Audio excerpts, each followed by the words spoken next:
Hello everyone, back to another movie review. Did I say that correctly? I don't know, but yeah, welcome back to another movie review. And also my movie reaction for Fear Street Part 2 1978 is out now, so do check that out. Sadly, that is in 4 parts instead of 3. I was hoping to be in 3 parts, but sadly, I just... Yeah, but that's not the point. So yeah, I'm going to try and make this a spoiler-free review, and I am planning to do a triple movie review, which will be the spoiler... You can find setup instructions in the help section of your Alexa app. Shut up, Alexa. So my triple movie review for part 1 to 3 of Fear Street is going to be my spoiler review on part 1, 2, and 3. But I'm going to try and make this a spoiler-free review, and hopefully I'm going to do okay at it. I'm trying to do some spoiler-free reviews. I'm trying to make some spoiler-free reviews, since most of my reviews I have just spill all the beans on spoilers. So, yeah, let's hope I do okay not spoiling anything. Now, I would recap what happened with part 1, but then I'd be bringing up spoilers for part 1. Yeah, I'm sorry, I'm not gonna bring up spoilers for part 1. But still, if anyone's gonna see part 2, you're gonna have to see part 1. Since there's you gotta see part 1 to see part 2, something like that. But let's just get down to business, shall we? So yeah, this is taking place pretty much after part 1. This is picking up whatever happened around part 1, which I will not bring up because it's a spoiler. It is a total major spoiler. But we're just technically a flashback thing going on. We're in a flashback scenario or something like that. I don't know how to explain it, but we're pretty much going back to 1970 all right, let me tell you all a story of what happened in the summer of 1978. Something like that. So yeah, we go back to the summer of 1978, where pretty much we get some more details about the curse and Sarah Fear and pretty much what the heck happened around the summer of 1970 in Camp Nightwing, where, I don't know, some counselor just snapped and just started killing people. That's suspicious, isn't it? Isn't it? But still, so yeah. And I figured one of the characters was going to be basically a teenager, since in the first one, so this is technically a little spoiler, but I'll actually put this up. If I do this, I'm talking spoilers, so feel free to mute yourself if I'm doing this. But if I have my arms like this and I'm moving around stuff, I'm not saying spoilers. But if I'm doing this, then I'm talking spoilers. So yeah, spoilers for part 1. 3, 2, 1. So one of the characters, they find out that one of the campers from the summer of 1978, which would be Camp Nightwing, had survived the events of Camp Nightwing. And I had a feeling that Sandy Singh's character was one of the characters that survived, because I'm like, so wait, is that her? Because I have a feeling that that's her. And it turns out I was right, that it was her. So yeah, in this one, Sandy Singh is playing C. Berman, or Ziggy Berman, which one of those names, but as a teenager, since this is, of course, 1978, not 1994. Yeah. All right, down to the spoilers. And now, I was getting some Friday the 13th vibes with the camp killer that kills campers and counselors and stuff. And, yeah, that just felt, I was getting some Friday the 13th vibes, like how I was getting some Scream vibes from part 1, until, when Josh pretty much explained details about the curse and the witch and stuff. I'm like, okay, well, this changes everything. But, yeah, and also in either part 1 or part 2 or part 3 or part 4 of my movie reaction of Fear Street Part 2, I tried remembering one of the rules of how to survive a horror movie from one of the characters from Scream. I tried remembering that, and I know one of them was to never have sex, which I actually just looked up just now. And, yeah, here's what I looked up, because I was trying to remember what were the other 2 rules. And, yeah, here it is. The rules in Scream are a basic set to survive any horror film.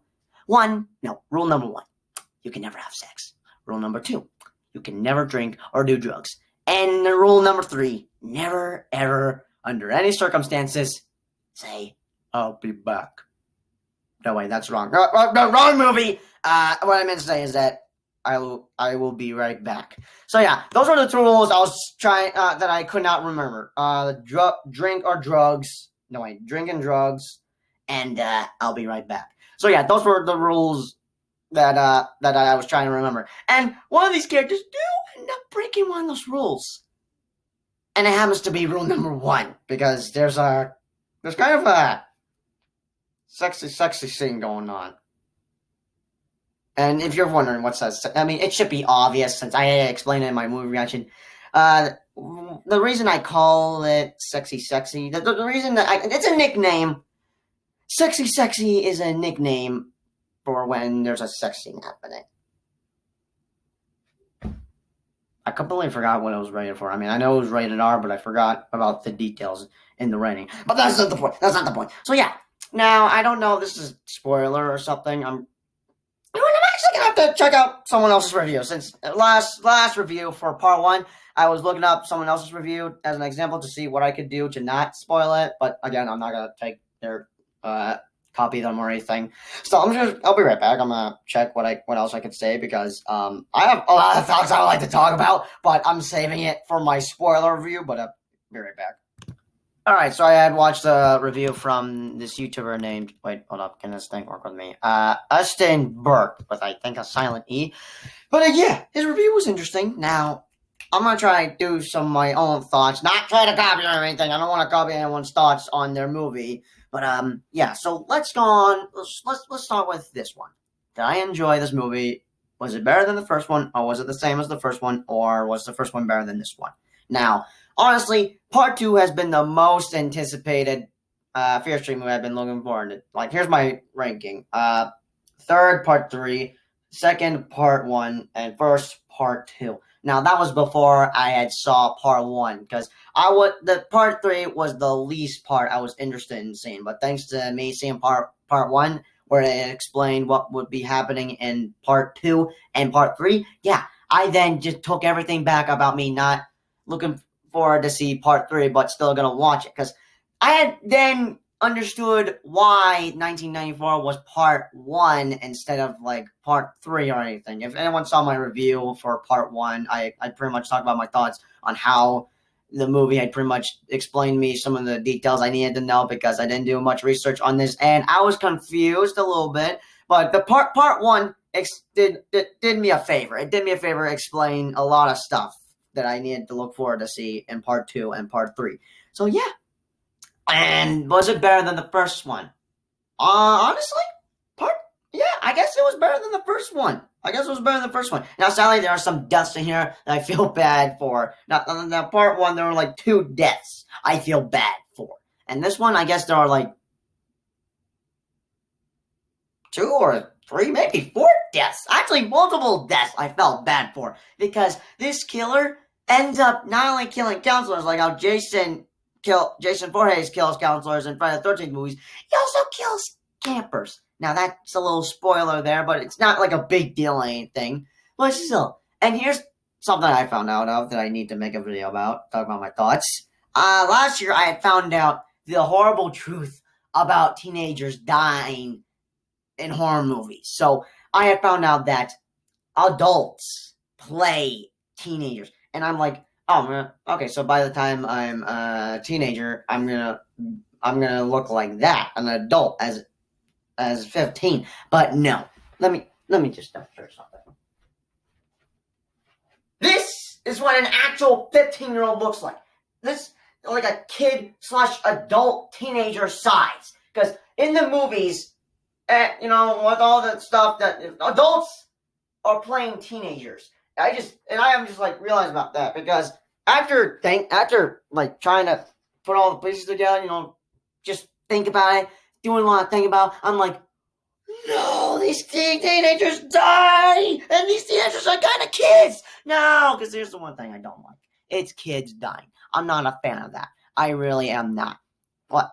Like for example, George's death from It 2017. That is the worst part I hate. It is painful for me to watch. And it is technically a kid death, and I hate kid deaths. But what's even worse is a baby death. A baby dying. Like, Jesus, it is heartbreaking. And it's not fun to watch. It's not fun to watch.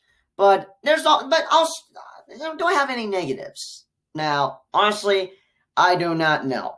I don't think I have any negatives for this one, but there's a character I do hate their guts. And I had said in part 1 of my movie reaction, I'm just like saying a bunch of mean stuff, and I'm just like, I'm just going overboard, and I'm just like, oh god, I would never do that. I'm sorry. I'm sorry. Just and it's one of the characters that kind of bullies one of the main characters in part 2, and I'm just like, oh my god, okay, even though I'm nowhere near a man, and I'm kind of a boy and stuff, and men should not like hit women and stuff. Can I slap this beat? She is a something like that. And I'm just getting a little pissed, and I'm like, oh god, I need to cool it down. I'm sorry.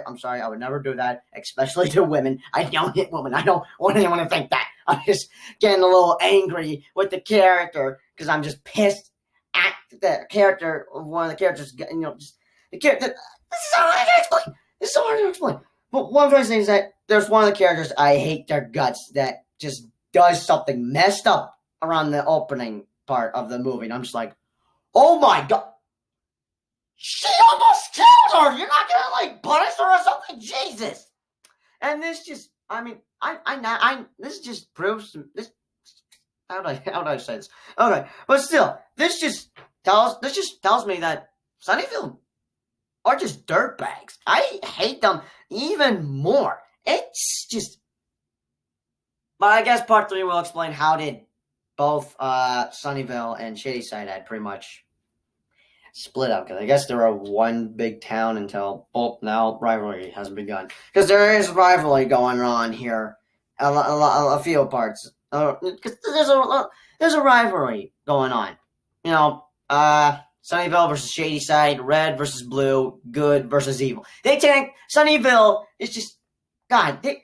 I'm hating Sunnyvale because they're all thinking they're basically bullies to Shadyside. But it's not Shadyside's fault that the town has been cursed by a witch. It's just something happened around 1666, and next week we're all going to find out what the hell happened in 1666 and why Shadyside is kind of cursed. But in this movie, some of the characters actually do solve some mysteries going on. Basically, find out more stuff about Shadyside, Sarah Fear, pretty much the curse, the witch's curse, and all that stuff. The characters pretty much solve and find out more details, more stuff about the witch's curse, and they actually try to do everything in their power to stop it, but also try to save the camp from a freaking psychopath who is technically Jason, but it doesn't have a hockey mask or a machete, but instead has an axe and a freaking like one of those bags where you just use to jump, but it's like a head size, not like a, I don't know what those are called, but it's something. It's like one of those bags where you use for a race, like just yeah. This is hard to explain. This is really hard to explain.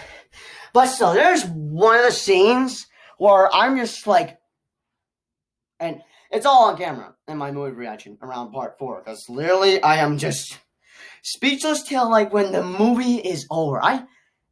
I'm just speechless through the rest of the end of the movie around when something happens to one of the characters, and then it was painful for me to watch because I'm just like, please stop. Please stop. Please stop. I can't watch this. Please. I can't handle this. No. Jesus, stop. Jesus, just stop it. Stop it, please. It was painful for me to watch. I could not talk. I could not say a damn word. I don't know what to say. But yeah. Honestly, I think part 2 was better than part 1. But I still like part 1. And as I said around my review for part 1, there was this one scene I had hated the most. But I still like part 1. But I think part 2 is probably my most favorite, and maybe better than part 1. But I still like both of them. But we'll see. I'll do like a little ranking on all 3 of them when 1666 comes out next week. But anyways, let's get down to business, because I honestly don't think I have any negatives for this. But yeah, I'm going to give action 1 star, 20%. Now, first one had a couple of action, with everyone kind of on the run, hijacking an ambulance, and an explosion going on around the bathroom, I think. Did I mention that in last review? Still, but yeah, there was less action going on here, so I'm gonna give 20% 1 star, since I guess there is a scene where one of the characters are in a cave and one of the uh, and the cave kind of collapses and blocks the character's way of escape. Trying to get out of the cave and stuff. So yeah, I guess I'll give that. And for comedy, I'm gonna give 3.5 stars, 50%. I guess there was a few funny moments in there, and also there's one more thing. There's like a how would I put this? Smoochy scenes. I'm just like, I actually clapped because in my reaction, which I think was part 2 of my movie reaction, I'm just like kiss, kiss, kiss, kiss, kiss, kiss, kiss, kiss, kiss, kiss, kiss, kiss, and then they kiss, and I'm just like. But still, there's a couple of reasons why I like part 2 a lot, because it explained more details about what had happened, and for part 1 and part 2, because some of the characters that we see at Camp Nightwing are actually in part 1, but as adults. So I guess that's the reason why I like part 2 a lot. But yeah, this movie did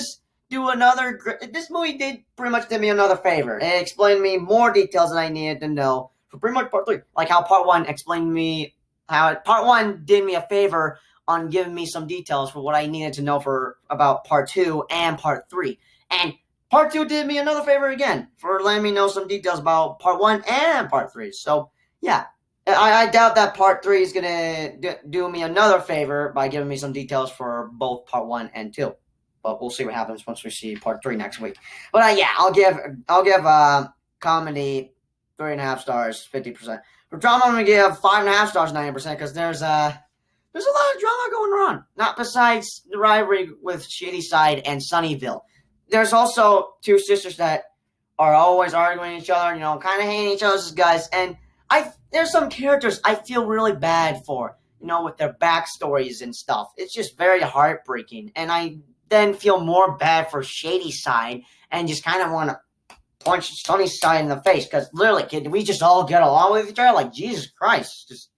But still, there's some characters I feel bad for, thanks to their backstories and stuff. So I'll give drama 5.5 stars, 90%. Probably mostly with the sisters kind of not getting along with each other, which would be the Berman sisters, Cindy Berman and Ziggy Berman. And then horror, and along with suspense, I'm going to give 5 stars, 100%, because this is another R-rated movie. And around my trailer reaction for Fear Street Part 1 to 3, the trailer because like I said in my review, I had thought Part 1 was going to be, I thought the Fear Street Part 1 to 3 were just going to be like Goosebumps, like how it's just going to be PG horror, since Fear Street, R.L.Stine has made Goosebumps and Fear Street, so I figured he'll do the same like he did for Goosebumps. Goosebumps is rated PG and stuff. But boy, was I wrong. So yeah, it's got blood, it's got gore, it's got some nasty kills in this movie, and suspense. Oh, what can I say? It was well built. But yeah, casual fans, I'm gonna give A+, cinephiles B+, and critically A-, 8.5 out of 10. And for the moist mirror, I'm gonna give it 89%. But yeah, I suggest you guys definitely check this out on Netflix, which is now streaming. And do check out Part 1, which is also streaming on Netflix. But again, that is my review for Fear Street Part 2, 1978. And yeah, we're two movies down, 1 to go. Part 3, 1666, next week. So yeah, and do, of course, stay tuned for my movie reaction for Part 3, 1666. But yeah, if you have seen it, let me know your thoughts, comments down below, and which one is better, Part 1 or Part 2. You let me know your thoughts, comments down below. I would love to hear them in the comments down below. And let me know if you have seen Part 1 as well. I would like to know your thoughts, comments down below. But yeah, as always, I'll see you guys in the next review. Peace out.